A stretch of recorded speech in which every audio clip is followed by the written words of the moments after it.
Fiber is so important for intermittent fasting. Need to break a dieting plateau? It's time to up your fiber intake. In this video, we're chatting about simple swaps and ideas you can use to make sure you get enough fiber at every meal. The kind of fiber that will best support your body and its processes.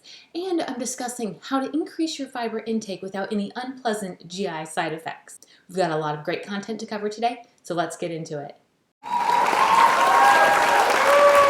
If you feel like you've reached a plateau, or you know you've plateaued in the past, in this lesson we're going to teach you how to bust right through it.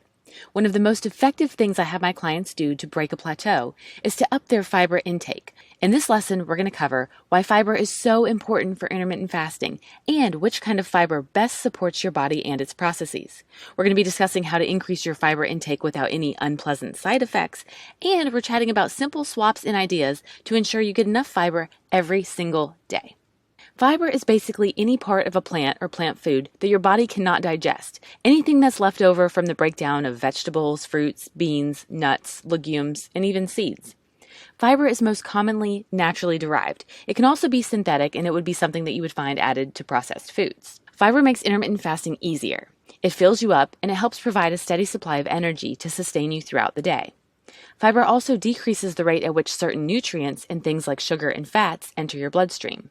So fiber helps your glucose levels stay balanced. When you eat foods that lack fiber, or when you opt for something like fruit juice instead of a piece of fruit, your blood sugar will spike quickly because the fruit juice doesn't contain any fiber, or as much fiber as the actual piece of fruit would. Fiber has so many amazing health benefits. It helps signal fullness and satiety. When you eat whole grains or other foods high in fiber, food moves through your intestines a little bit faster, and this sends a signal to your brain that you're full. Fiber also cleans your colon. It acts like a mini scrub brush for your insides. This reduces your risk for colon cancer and helps clean out bacteria and other buildup in your intestines. So when we eat, we're essentially also feeding the bacteria in our intestines. And when we're fasting or anytime we aren't eating, this bacteria in our gut aren't being fed.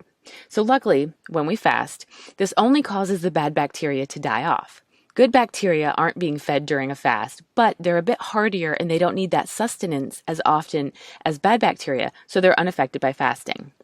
So in this sense, fasting helps balance good bacteria while eliminating and clearing bad gut bacteria. So after a fast, more of our good bacteria remain. So a high fiber diet ensures soft, regular bowel movements and reduces constipation.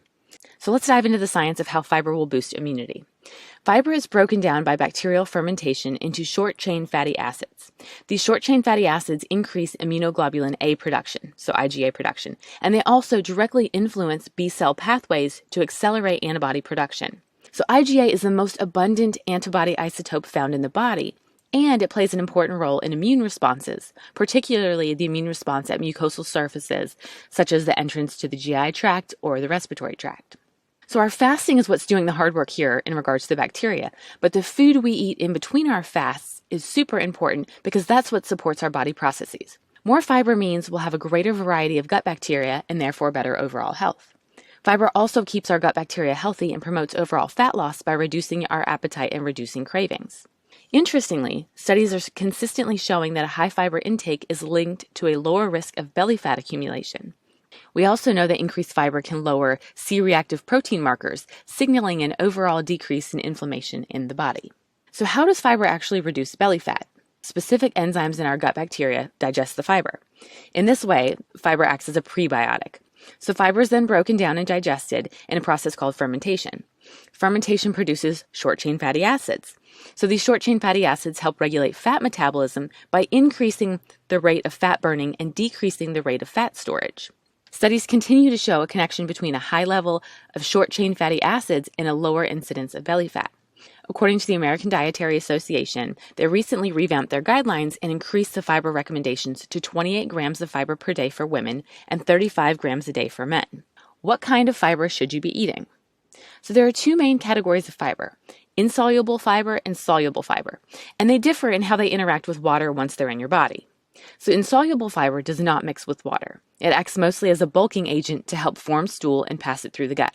So the other main type of fiber is soluble fiber, which mixes with water to form a viscous, gel-like substance that actually slows down how fast the stomach releases food into the gut.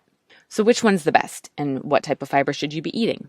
Soluble fiber is the clear winner. Health benefits consistently seen with adequate soluble fiber intake include appetite suppression, because soluble fiber helps regulate hormones involved in appetite control.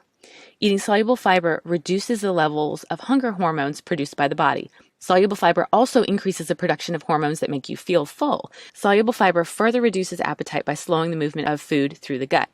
And because things are moving more slowly, nutrients like glucose are then released more slowly. So in turn, your body releases insulin at a slower rate. How can you add more fiber to your diet? Sweet potatoes, apricots, oranges, Brussels sprouts, flax seeds, oatmeal, and even legumes. So when you're choosing something like bread, you want to look for a bread that has at least 3 grams of fiber per serving. When you're choosing a cereal, the fiber goal is to have at least 2 grams of fiber for every 100 calories of a serving size. How do you decode the labels and the healthy claims that are found on an item or its packaging? So if the package says it's an excellent source of fiber, that means it has at least 5 grams of fiber per serving. If it says it's a good source of fiber, it only has 2.5 grams of fiber per serving. If it says it's been enriched, be careful there, because that means some vitamins were added back after processing, but the fiber is typically not added back. So here's how to increase your fiber without any of those unwanted side effects. Aim to add only 1 or 2 high fiber foods every day. Be sure to increase your hydration as you increase your fiber intake and continue exercising, because keeping your body moving will help prevent any backups or any unpleasant side effects. The short-term use of a fiber supplement is totally okay, as long as you're using it to support a plant-rich, whole food diet. You don't want to use it as a substitution for healthy eating. Fiber supplements are best when taken with foods that are high in vitamins and minerals, because they can work synergistically for maximum benefit. Here's some fun and simple ways to add a little bit more fiber to your meals or snacks. Things like swapping rice for quinoa or black beans. If you're hungry and you want a snack, try some popcorn. You can change up your breakfast to have a high fiber cereal, and there's even fruit spreads like Polliner brand that actually have added fiber in them. Adding nuts or cherries or raspberries or other fruits to your salads to up the fiber intake. If you prepare potatoes, keep the skin on. There's more fiber in the skins. Same thing applies to apples. Add broccoli and peppers to pasta. You can even choose high fiber pastas or high protein pastas. You can use whole grain crackers and hummus or salsa as a snack.